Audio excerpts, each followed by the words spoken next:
শক্তি, কার্য, ক্ষমতা, energy, work,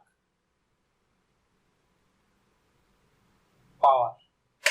প্রথমে শক্তি সম্বন্ধে জানবো।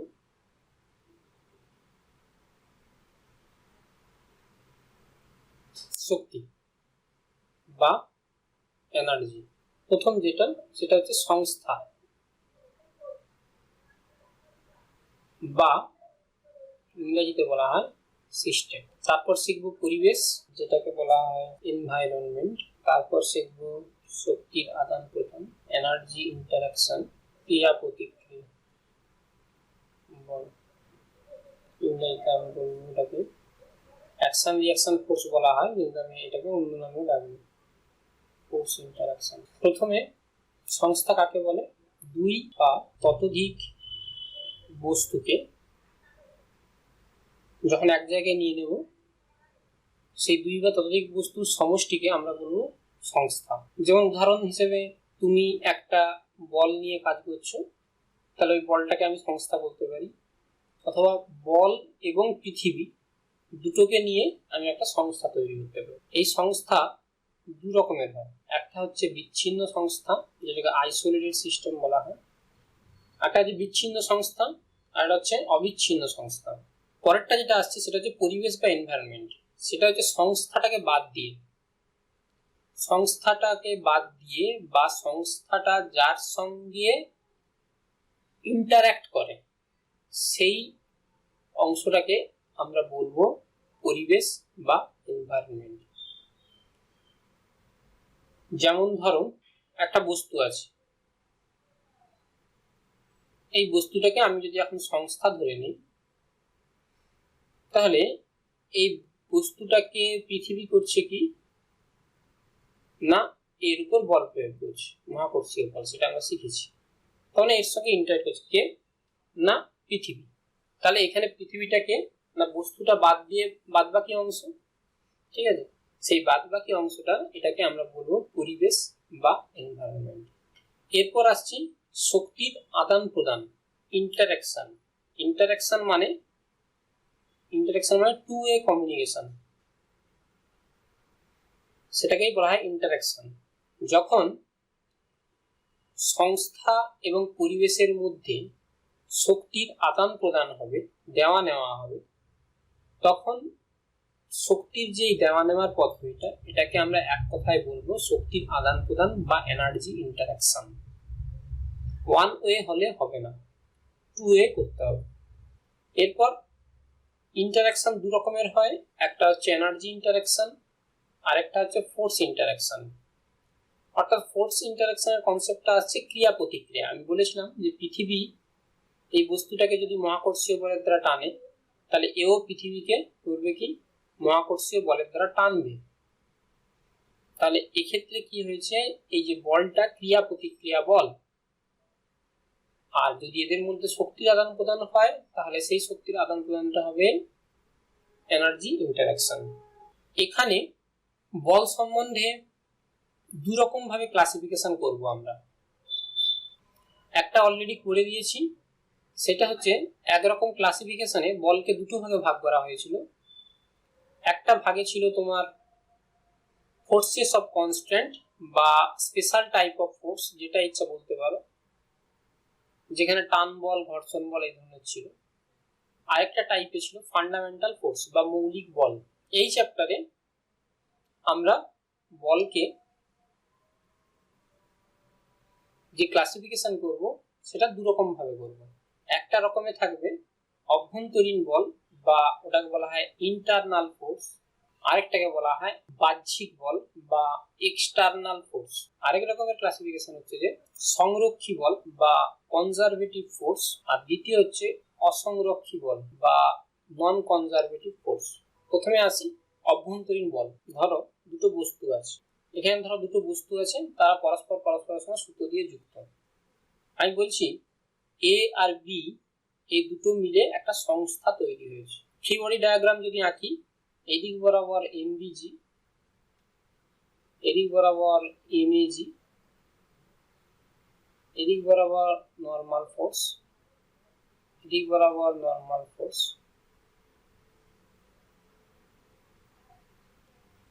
আর এ বলটা এ বস্তুটা বি বস্তুর উপর টান বল প্রয়োগ করবে, বি বস্তুটা এ বস্তুর উপর টান বল প্রয়োগ করবে। দেখো এখানে এই টান বলটা হচ্ছে যে ওই সংস্থাটার ভেতরে বল।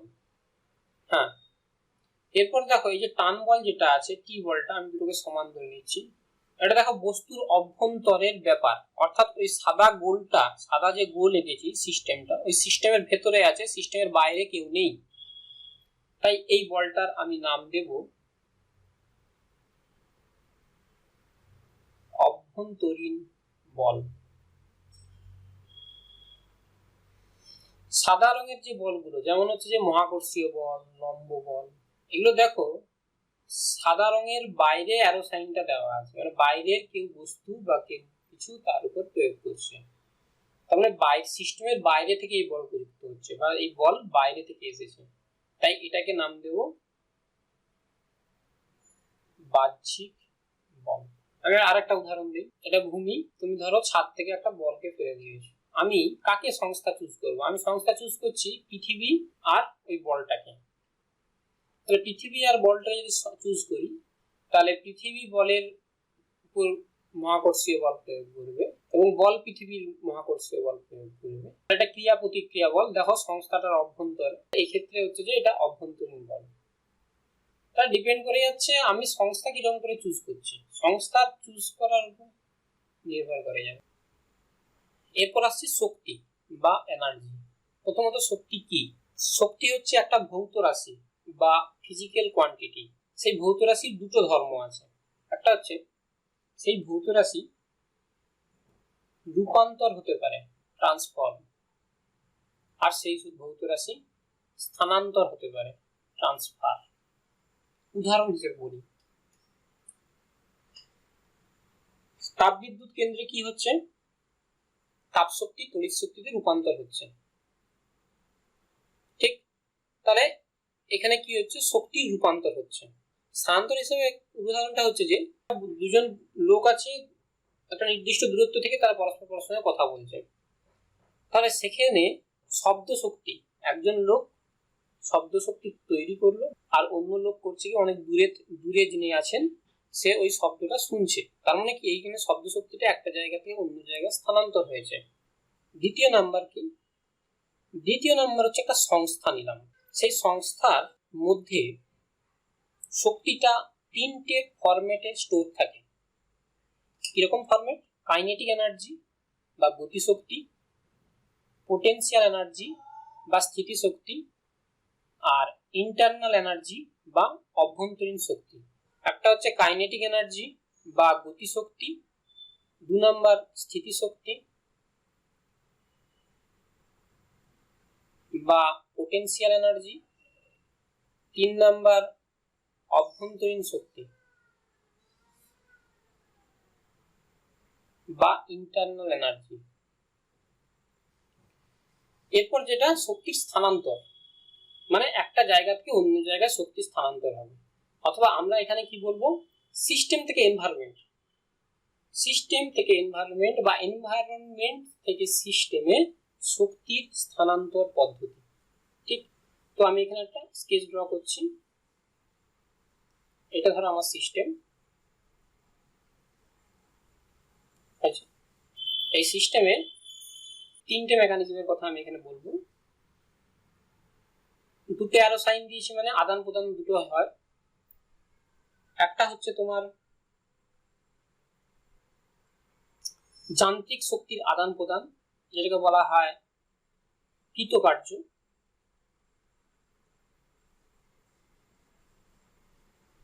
কৃতকার্য বা যান্ত্রিক শক্তির আদান প্রদান আমি লিখতে আছি এখানে, কৃতকার্য যান্ত্রিক শক্তির আদান প্রদান। যখন কোনো বস্তুর উপর কৃতকার্য করা হয়, তার মানে সেই বস্তুটার দিকে বা সেই বস্তুটা থেকে যান্ত্রিক শক্তির কি হয় না স্থানান্তর হয়। যান্ত্রিক শক্তি বলতে যান্ত্রিক শক্তি দু রকমের হয়, স্থিতিশক্তি আর গতিশক্তিকে একসাথে বলা হয় যান্ত্রিক শক্তি। ঠিক আছে, হ্যাঁ বলো। দ্বিতীয় নাম্বার যেটা, সেটা হচ্ছে তাপের আদান প্রদান। তাপের আদান প্রদান, বইয়ে সব হিট বলে লেখে, আমি এটাকে হিটিং বলে লিখি। তারপর হচ্ছে ফোটন কণার আদান প্রদান। ফোটন কণা মানে তোমরা জানো আলো, আলোকে একটা সময় আমরা ফোটন কণা হিসেবে ডাকি, ঠিক আছে। তো ফোটন কণার আদান প্রদান অর্থাৎ ফোটন এনার্জি বা লাইট এনার্জি ট্রান্সফার, ঠিক আছে, সেটাকে আমরা লিখব। বা বিকিরণও বলতে পারো, বিকিরণ বা রেডিয়েশন। রেডিয়েশনের মাধ্যমে কি হবে না আলোক শক্তির স্থানান্তর হবে, এটাকে আমরা লিখব transfer of R radiation. Del E K kinetic energy change, del E P potential energy change, del E internal অভ্যন্তরীণ শক্তির চেঞ্জ, অভ্যন্তরীণ শক্তির পরিবর্তন বা চেঞ্জ ইন ইন্টারনাল এনার্জি। তাহলে এখানে প্রসেসটা কিরকম দাঁড়াচ্ছে? প্রসেসটা দাঁড়াচ্ছে যে del E K plus del E P plus del E internal is equals to del W plus del Q plus del TR। এখানে সংস্থার মধ্যে যে শক্তিটা আছে সেই শক্তির পরিবর্তন তখনই সম্ভব যদি তুমি কোনো আদান প্রদান করো। তাহলে এখানে আদান প্রদানের পদ্ধতির মাধ্যমে কি হবে না সংস্থার যে শক্তির পরিবর্তন হবে। এই যে সমীকরণ, এই সমীকরণটাকে বলা হয় কি বলা হয় শক্তির সংরক্ষণ সূত্র।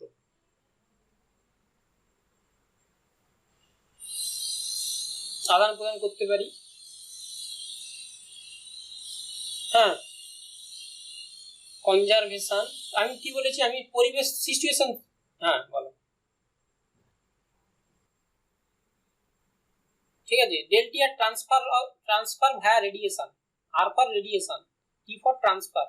ঠিক আছে, তাহলে তুমি কি করছো ওখানে ফার্স্ট অফ থার্মোডাইনামিক্সের ফার্স্ট কি বলেছে না কোনো বস্তুর উপর যদি কৃতকার্য করো এবং তাপ দাও তার অভ্যন্তরীণ শক্তির পরিবর্তন হবে।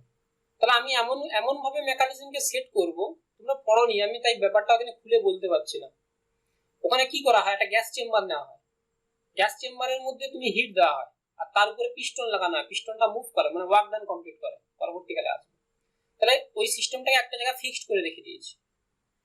গতিশক্তির সমীকরণটা কোনো বস্তুর গতিশক্তি দেখবে পরবর্তীকালে পড়বে ভি এর উপর নির্ভর করে, গতিবেগের উপর। তাহলে এখানে সিস্টেমটাকে একটা জায়গায় ফিক্সড করে রেখে দিলে তার গতি আছে নেই, তাহলে তার পোটেনশিয়াল কাইনেটিক এনার্জি চেঞ্জ হলোই না, তাহলে সারা জীবন কাইনেটিক এনার্জি কোনো পরিবর্তনই হবে না। তাহলে আমি এমন ভাবে সিস্টেমটাকে সেট আপ করবো যেখানে অন্যান্য প্রসেসকে শাট ডাউন করতে পারি। আমার সিস্টেম সেট আপের উপর নির্ভর, এখানে সিস্টেমটাকে একটা জায়গায় ফিক্সড করে রেখে দিয়েছি, যে গ্যাসিয়াস যে সিস্টেমটা নিয়েছি একটা জায়গায় ফিক্সড করে রেখে দিয়েছি স্থির অবস্থায়। স্থির অবস্থায় থাকলে তার কাইনেটিক এনার্জির পরিমাণ কত শূন্য, ঠিক। তাহলে শূন্য করলে কি হবে কাইনেটিক এনার্জি আর কোনো এফেক্ট করছে না। তাহলে আমি এমন ভাবে সিস্টেমটাকে এবার আমি হিট দিচ্ছি, সেটা দিতেই পারি। আর এখানে যে পিস্টন আছে সেই পিস্টনটাকে আমি মুভ করাচ্ছি, এখানে পিস্টন লাগানো আছে, এখানে যে পিস্টন লাগানো আছে সেই পিস্টনটাকে আমি মুভ করাচ্ছি, তাহলে হিটও আছে ওয়ার্ক ডানও আছে, কিন্তু আমি কাইনেটিক এনার্জি কোনো পরিবর্তন করছি না, এটাও শাট ডাউন করে দিয়েছি। পোটেনশিয়াল এনার্জি চেঞ্জিংও হবে না, জিরো, এটাকেও শাট ডাউন করে দেবো আমি। তাহলে কি হলো আমি পুরো মেকানিজমটা বন্ধ করে দেবো। তাহলে আমি সিচুয়েশন ক্রিয়েট করব, এমন সিচুয়েশন ক্রিয়েট করব যেখানে ওই মেকানিজমগুলোই বন্ধ হয়ে যাবে বা ওই চেঞ্জিংটা বন্ধ হয়ে যাবে, সেটা আমার হাতের মধ্যে থাকবে। তাহলে আমি আমার রিদিম অনুযায়ী চেঞ্জ করব। তুমি যদি অ্যাটমিক ফিজিক্স পড়ো, অ্যাটমিক ফিজিক্স পড়েছো কিনা জানি না, বোরের তত্ত্ব তাপগতি কেমিস্ট্রিতে বোরের মডেলে শক্তির আদান প্রদান থেকে ফোটন কণা বেরায় অ্যাটম থেকে, অ্যাটম থেকে ফোটন কণা বেরোয়, ওরা বেরোয় তো। তাহলে এখানে কি হচ্ছে অ্যাটমটা একটা সংস্থা, অ্যাটমটা একটা সংস্থা, তাহলে ওখান থেকে ফোটন কণা বেরিয়ে যাচ্ছে, এই যে বললাম না ফোটন কণা ট্রান্সফার। তাহলে ফোটন কণাটা যখন ঢুকবে তখন কি হবে অ্যাটমটাকে তুমি এক্সাইট করছো মানে অ্যাটমটাকে তুমি উত্তেজিত করছো মানে অ্যাটমটাকে তুমি এনার্জি দিচ্ছ। আচ্ছা, শক্তি সৃষ্টি বা ধ্বংস করা যায় না এই টার্মটা এই ইকুয়েশনের মধ্যে লুকিয়ে আছে। কোথায় লুকিয়ে আছে সেটা হচ্ছে যে যদি এখানে এই যে জায়গাটা ইকুয়াল সাইন আছে যদি এখানে greater than or less than sign থাকতো তাহলে হয়ে যেত শক্তিকে তুমি সৃষ্টি বা ধ্বংস করতে পারতে। গ্রেটার দেন বা লেস দেন সাইন যদি ব্যবহার করতাম তাহলে পরিমাণটাকে সৃষ্টি করতে পারতাম। কেন? ধরো আমি কথা বলছি যে কাইনেটিক এনার্জি চেঞ্জ হচ্ছে কিরকম করে, না আমি তার উপর ওয়ার্ক ডান করছি বলে, কিন্তু আমি যে পরিমাণ ওয়ার্ক ডান করেছি কাইনেটিক এনার্জির পরিমাণটা সেই পরিমাণ হলো না। যদি না হতো তাহলে আমি বলতাম যে শক্তির ধ্বংস হয়ে গেছে, কিছু পরিমাণ শক্তি ধ্বংস হয়ে গেছে, বিলুপ্ত হয়ে গেছে। কিন্তু যেহেতু এখানে গ্রেটার দেন বা লেস দেন সাইন নেই তাই জন্য কমে গেছে। যেহেতু এখানে গ্রেটার দেন বা লেস দেন সাইন নেই মানে সমান হতেই হবে, তাই ওখানটায় লেখা আছে শক্তির সৃষ্টি বা ধ্বংস করা যায় না। এই কথাটা ওই জন্য ব্যবহার করা হয়েছে। গ্রেটার দেন বা লেস দেন ইকুয়াল সাইন হলে তাহলে এর মধ্যে এই কথাটা লুকিয়ে আছে যে সৃষ্টি বা ধ্বংসের রহস্য।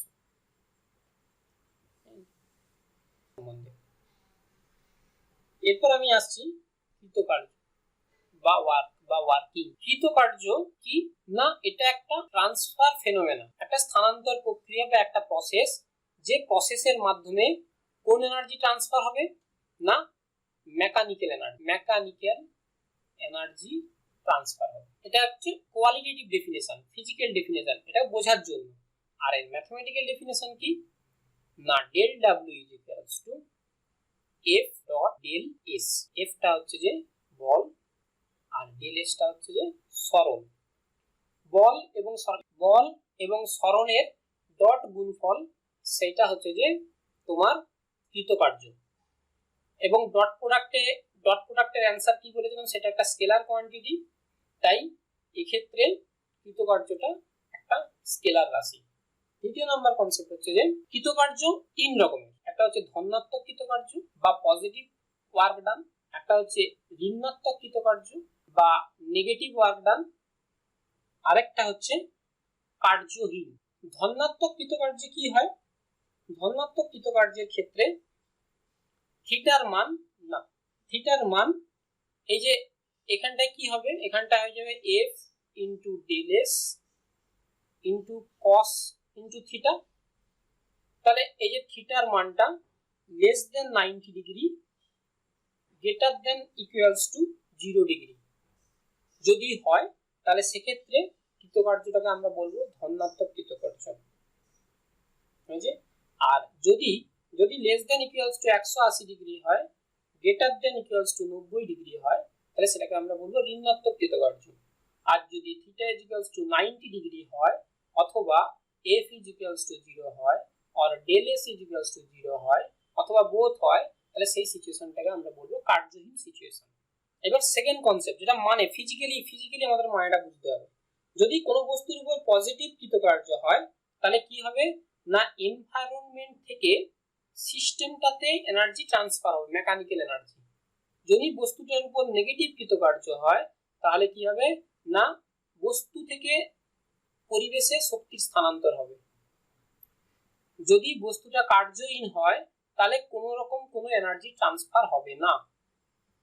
কোনো বস্তু ধরো মেঝের উপর আছে, এই বস্তুটাকে তুমি করছো কি এর উপর স্থির অবস্থায় ছিল, এর উপর বল প্রয়োগ করেছো, তাহলে বল প্রয়োগ করলে এই বস্তুটা স্থির অবস্থা থেকে গতিশীল হয়ে ভি বেগ লাভ করবে। তাহলে তুমি এর উপর কোন দিকে বল প্রয়োগ করছো, তুমি এর উপর বল প্রয়োগ করছো এই দিকে। আচ্ছা এ মুভ করছে কোন দিকে, এ মুভ করছে এই দিকে, তাহলে সরণ হচ্ছে এই দিকে। তাহলে কৃতকার্যের পরিমাণ কত হবে, del W is equals to F dot del S, যেটা ছিল তার মানে এখানে ছিল F del S into cos theta, এখানে থিটার মান কত 0 ডিগ্রি, তার মানে এখানে কি হলো F into del S. 180 degree কোথায়, এই দিকে বল, তাহলে এটা হচ্ছে পজিটিভ কৃতকার্য। পজিটিভ কৃতকার্য মানে এখানে কি হচ্ছে তোমার শরীর থেকে এই বস্তুটাতে এনার্জি ট্রান্সফার হয়েছে। এখন তোমার প্রশ্ন হচ্ছে এই এনার্জিটা কি ফরম্যাটে স্টোর হয়েছে, আমি কি বললাম কিছুক্ষণ বাদে গতিশক্তি লাভ করেছে, ভি আছে, আগে ভি ছিল না এখন ভি আছে, তার মানে গতিশক্তি পেয়েছে। তাহলে গতিশক্তির পরিবর্তন হয়েছে, কতটা পরিবর্তন হয়েছে, এতটা পরিবর্তন হয়েছে। তাহলে কে পরিবর্তন করলো, কোথা থেকে হলো, তাহলে এই মেকানিজমটা দেখো অন্য কোনো প্রসেসের উপর আমি জোরই দিলাম না, কোনটার উপর জোর দিলাম, এটার উপর জোর দিলাম আর এটার উপর জোর দিলাম। আবার আরেকটা উদাহরণ দিই, সেটা ধরো এই বস্তুটা গতিশীল আছে, ধরো এটা ভি বেগে গতিশীল, তুমি করছো কি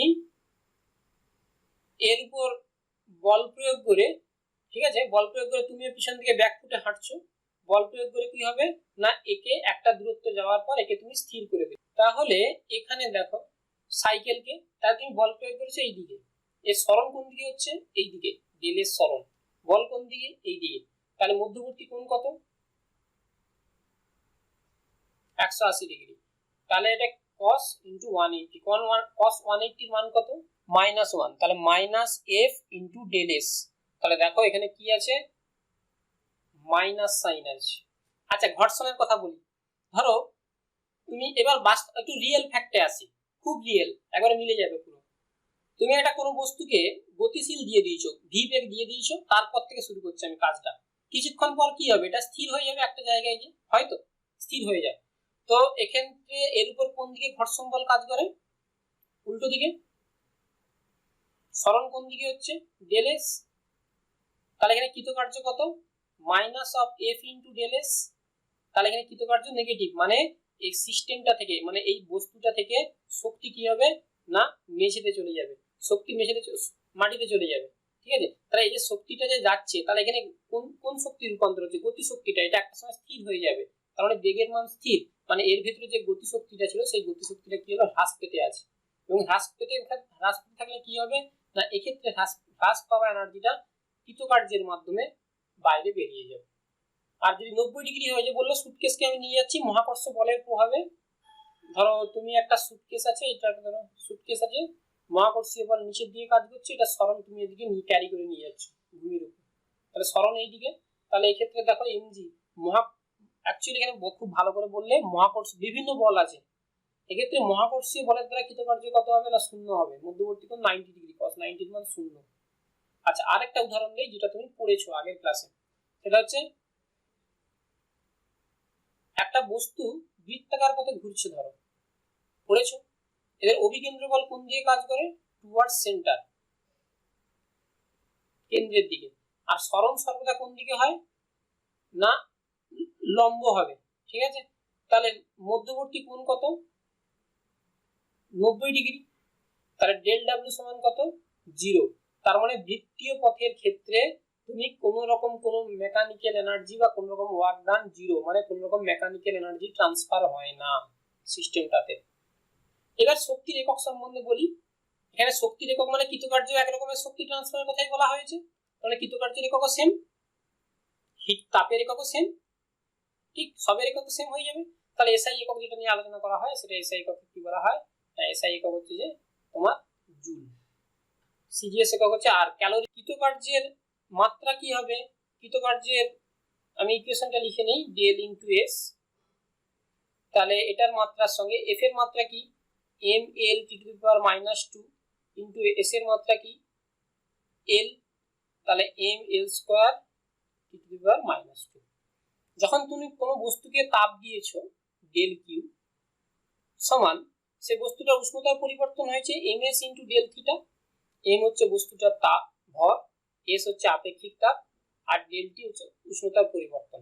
11 পড়াইছি 9 তাহলে এক্ষেত্রে কি হচ্ছে তুমি সিস্টেমটাকে তাপ দিচ্ছ, তুমি কল্পনা করো এই সিস্টেমটাকে তাপ দিচ্ছ, তাহলে কি হবে এর উষ্ণতার পরিবর্তন হচ্ছে, এর উষ্ণতার পরিবর্তন মানে এর অভ্যন্তরীণ যে শক্তি আছে সেই অভ্যন্তরীণ শক্তির পরিবর্তন হচ্ছে ডেল ই ইন্টারনাল। পরবর্তীকালে আমরা পড়ব এই ইন্টারনাল এনার্জির সঙ্গে টেম্পারেচারের সম্পর্ক আছে, কোন বস্তু টেম্পারেচার যদি বাড়ে তার ইন্টারনাল এনার্জি বা অভ্যন্তরীণ শক্তি বাড়বে। যখন কোনো বস্তুকে তুমি নিচে থেকে উপরের দিকে তুলছো, এখানটা এসে তুলছো, এখানে কি হয় সিস্টেমটার পোটেনশিয়াল এনার্জিটা এটা এই যে বস্তুটাকে তুমি নিচে থেকে উপরের দিকে তুলছো মানে কি তুমি বাইরে থেকে এফ এক্সটার্নাল বল প্রয়োগ করেছো, বল যেদিকে প্রয়োগ করেছো সরণও সেই দিকে হয়েছে, তার মানে কৃতকার্য তুমি বল প্রয়োগ করেছো, তাহলে কৃতকার্যের পরিমাণ কত, কৃতকার্যের পরিমাণ দেখো এখানে পজিটিভ, কৃতকার্যের পরিমাণ পজিটিভ মানে কি এখানে তুমি এনার্জি ট্রান্সফার করেছো। এখন প্রশ্ন হচ্ছে যে এনার্জিটা কি ফরম্যাটে স্টোর হয়েছে, এখানটায় আগেরটাতে কাইনেটিক এনার্জি ফরম্যাটে স্টোর হয়েছিল, এটাকে তুলে যখন ধীরে ধীরে এটাকে এখানেও প্রসেস আছে, প্রসেসটাকে ধীরে ধীরে করতে হবে, তাহলে যখন এখানটাকে এখানে তুলে নিলে পোটেনশিয়াল এনার্জি স্টোর হয়ে যাবে। এবার তুমি এটাকে রিলিজ করে দাও, দেখবে অটোমেটিক্যালি নিচে পড়ে গেছে, কেন কারণ পোটেনশিয়াল এনার্জি কাইনেটিক এনার্জিতে কনভার্ট হয়ে গেছে, সরাসরি কনভার্ট হয়ে যায়। পোটেনশিয়াল এনার্জি কাইনেটিক এনার্জি পেতে খুব সুবিধা, তোমার কিছু করতে হবে না। স্প্রিংকে টেনে তুমি ছেড়ে দাও, স্প্রিংকে যখন তুমি টানছিলে তখন তার উপর পজিটিভ ওয়ার্ক ডান করছিলে, অর্থাৎ সিস্টেমটাকে তুমি এনার্জি দিলে তারপর তুমি ছেড়ে দাও, মানে কি হয় পোটেনশিয়াল এনার্জিতে কাইনেটিক এনার্জি কনভার্ট হবে, অর্থাৎ স্প্রিংটা ভাইব্রেট করবে। কৃতকার্য নির্ণয়ের পদ্ধতি, ঠিক আছে? তো এই কৃতকার্য বের করার জন্য তিনটে পদ্ধতি আছে। প্রথম পদ্ধতি হচ্ছে যে বীজগাণিতিক পদ্ধতি, যেখানে বলা হয়েছিল ডেল ডাব্লিউ সমান এফ ডট ডেল এস, অর্থাৎ F into del S into cos theta. এইটা হচ্ছে তোমার বীজগাণিতিক পদ্ধতি। এরপর হচ্ছে জ্যামিতিক পদ্ধতি। জ্যামিতিক পদ্ধতির ক্ষেত্রে কি হবে না, কোনো বস্তুর উপর তুমি ধরো এই দিক বরাবর বলের আর এই দিক বরাবর সরণ, ঠিক আছে? যখন বল এবং সরণের একটা কার্ভ দেওয়া থাকবে, এটা বল এবং সরণের একটা কার্ভ, কার্ভের ক্ষেত্রে এই যে এই অংশটা, এই কার্ভটা যে ক্ষেত্রফল দখল করে থাকবে, এই ক্ষেত্রফলের পরিমাণটা আমরা বলবো কৃতকার্য। কারণ এটা দেখো গুণ এফ ইন্টু ডেল এস এর গুণ, তার মানে গুণ মানে কি দৈর্ঘ্য ইন্টু প্রস্থ, এফ দৈর্ঘ্য ডেল এস প্রস্থ, দৈর্ঘ্য ইন্টু প্রস্থকে ক্ষেত্রফল বলা হয়।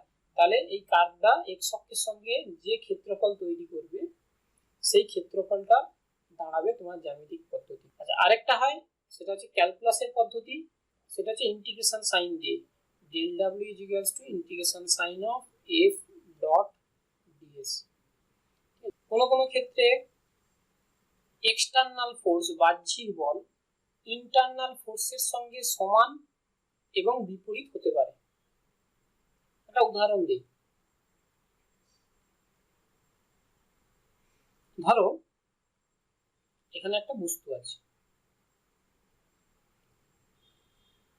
এই বস্তুটাকে তুমি খুব ধীরে ধীরে ভেরি স্লো, যতটা স্লো তুমি কল্পনা করতে পারো তার থেকেও স্লো, আমি কারণ কারণ কি স্লো করার পিছনে কারণ কি, আমি ওকে কোনো রকম কোনো কাইনেটিক এনার্জি দিতে চাচ্ছি না, আমি ওকে কোনো রকম কোনো গতি শক্তি দিতে চাচ্ছি না, খুব স্লো, ধীরে ধীরে এখান থেকে তুমি আস্তে করে তোলো। তাহলে এখানে দেখো, যদি আমি সিস্টেম, এখানে আমি যদি সিস্টেমটাকে আমি যদি ধরে নেই, সিস্টেমটা কি বস্তু আর পৃথিবী দুটো মিলে, তাহলে এদের মধ্যে বস্তুটার উপর নিচের দিকে এমজি বল প্রয়োগ করছে, যেটা অভ্যন্তরীণ বল এফ ইন্টারনাল, আর আমি এফ এক্সটার্নাল খুব ধীরে ধীরে বলটাকে প্রয়োগ করছি। তাহলে যখন খুব ধীরে ধীরে নিয়ে যাচ্ছি তখন কি হবে, এফ ইন্টারনাল আর এফ এক্সটার্নাল মান সমান, কিন্তু দুজন দুজনের বিপরীত মুখী। এটা ক্লিয়ার হয়েছে কিনা? খুব খুব ইম্পর্টেন্ট একটা উদাহরণ, এখন এক্সাম্পল হিসেবে আসি, সেটা হচ্ছে প্রথম উদাহরণ মহাকর্ষীয় বলের দ্বারা কৃতকার্য।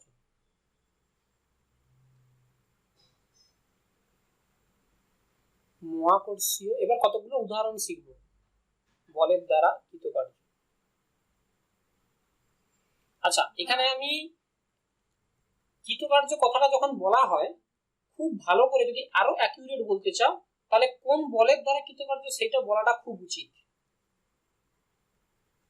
কোন বলের দ্বারা কৃতকার্য সেটা বলাটা খুব খুব খুব উচিত, ঠিক আছে? ওই জন্য আমি এখানে বলেছি মহাকর্ষীয় বলের দ্বারা কৃতকার্য। এই জায়গাটা মেঝেতে এরকম একটা বস্তু আছে, এই বস্তুটাকে আমি করব কি এই উচ্চতায় তুলবো, এই যে শুধু তুলবো নয়, তুলে গিয়ে এখানে চুপচাপ রেখে দেব, তার মানে প্রাথমিক বেগ শূন্য, এই প্রাথমিক বেগও শূন্য যখন স্টার্ট করেছিলাম, আর অন্তিম বেগও শূন্য, তার মানে এখানে গতিশক্তির কোনো রকম কোনো পরিবর্তন হয়নি। আর মাঝখানে আমি করব কি খুব ধীরে ধীরে নিয়ে যাবো, এই যে খুব ধীরে ধীরে যে নিয়ে যাবো, এই যে কথাটা আমি ব্যবহার করছি, তার মানে দাঁড়াচ্ছে এর উপর যদি এক্সটার্নাল ফোর্স প্রয়োগ করি সেই বলটা এমজি বলের সঙ্গে সমান, এই কথাটার মানে এটাই দাঁড়াচ্ছে। আচ্ছা, আর যদি আমি বস্তু আর পৃথিবীটাকে একসঙ্গে যদি সংস্থা হিসেবে ধরে নেই, তাহলে এমজি হয়ে যাবে এখানে ইন্টারনাল ফোর্স, হয়েছে? এবার আমি লিখছি work done by external force, তাহলে ডাব্লিউ এক্সটার্নাল লিখেছি, তার মানে এখানে কি হবে এফ এক্সটার্নাল ডট সরণ, সরণ কোন দিকে না এইদিকে এইচ।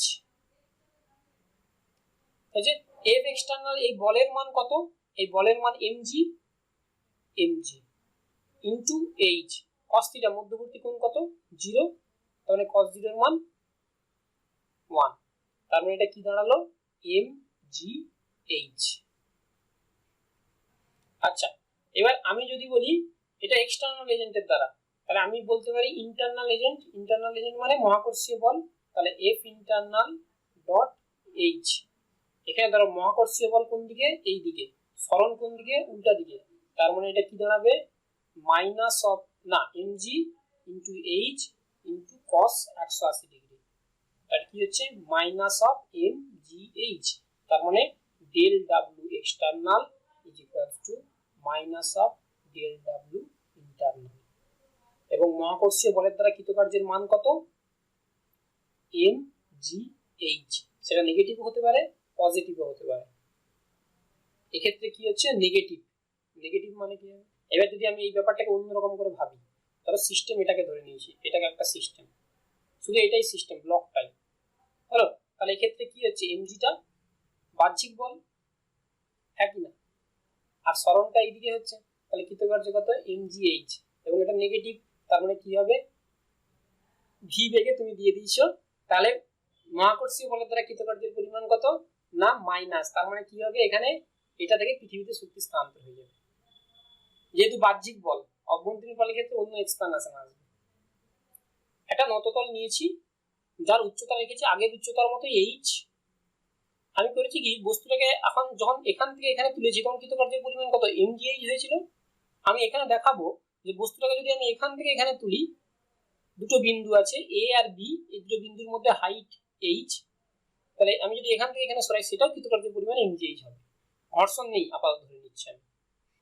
ধরো বস্তুটা আছে এরকম, বাস্তবের সঙ্গে মিলানোর জন্য তুমি এমন ভাবে এক্সটার্নাল ফোর্স প্রয়োগ করছো সেটা এমজি বলের সঙ্গে, এই দিক বরাবর এমজির উপাংশ কত ছিল এমজি সাইন থিটা এর সঙ্গে সমান, এমজির দুটো উপাংশ ছিল, এই দিক বরাবর একটা উপাংশ, আচ্ছা আমি ছবিটাকে একটু এঁকে নেই, আমি আঁকছি না কারণ তোমরা সব জানো বলে, এদিক বরাবর এম, এদিক বরাবর এমজি কস থিটা। এই মহাকর্ষীয় বলের দ্বারা কৃতকার্যের পরিমাণ কত, তাহলে আমি বলতে পারি কিনা দেখো তো এমজি সাইন থিটা, সরণ হচ্ছে যে বি থেকে এ, বি থেকে এ, মধ্যবর্তী কোণ cos 180 ডিগ্রি, তাহলে minus MG sine theta, sine theta সমান বলতে পারি লম্ব বাই অতিভুজ, হ্যাঁ এবিটা দিয়েছি, তাহলে এবি সাইন থিটা সমান এইচ, তাহলে দেখো মাইনাস অফ এমজি এইচ, তাহলে তুমি এখান থেকে নিয়ে যাও কি এখান থেকে নিয়ে যাও, যেখান থেকে নিয়ে যাও কেন, তাহলে আমি বলতে পারি এখানে দেখো উচ্চতার ক্ষেত্রে আমি যদি এখানে দেখো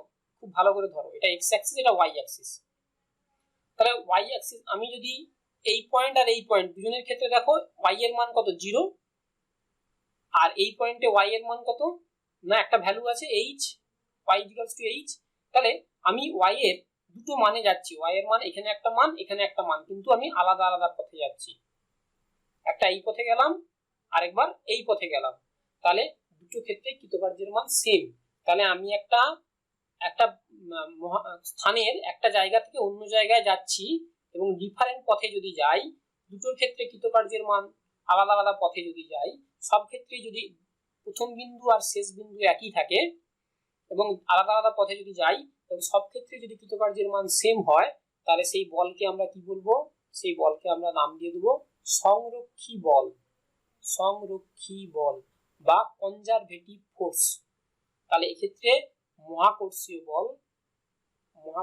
বল একটা সংরক্ষী বল বা কনজারভেটিভ ফোর্স, তাহলে এখানে একটা নতুন একটা বলের সংজ্ঞা পেলাম, বলের একটা বিশেষ ধরনের ক্লাসিফিকেশন, সে যে কোনো বল হতে পারে, তড়িৎ চুম্বকীয় বল হতে পারে, মহাকর্ষীয় বল হতে পারে, মেইনলি তড়িৎ চুম্বকীয় বল, তড়িৎ বল, মহাকর্ষীয় বল, এরা হচ্ছে সংরক্ষী বল।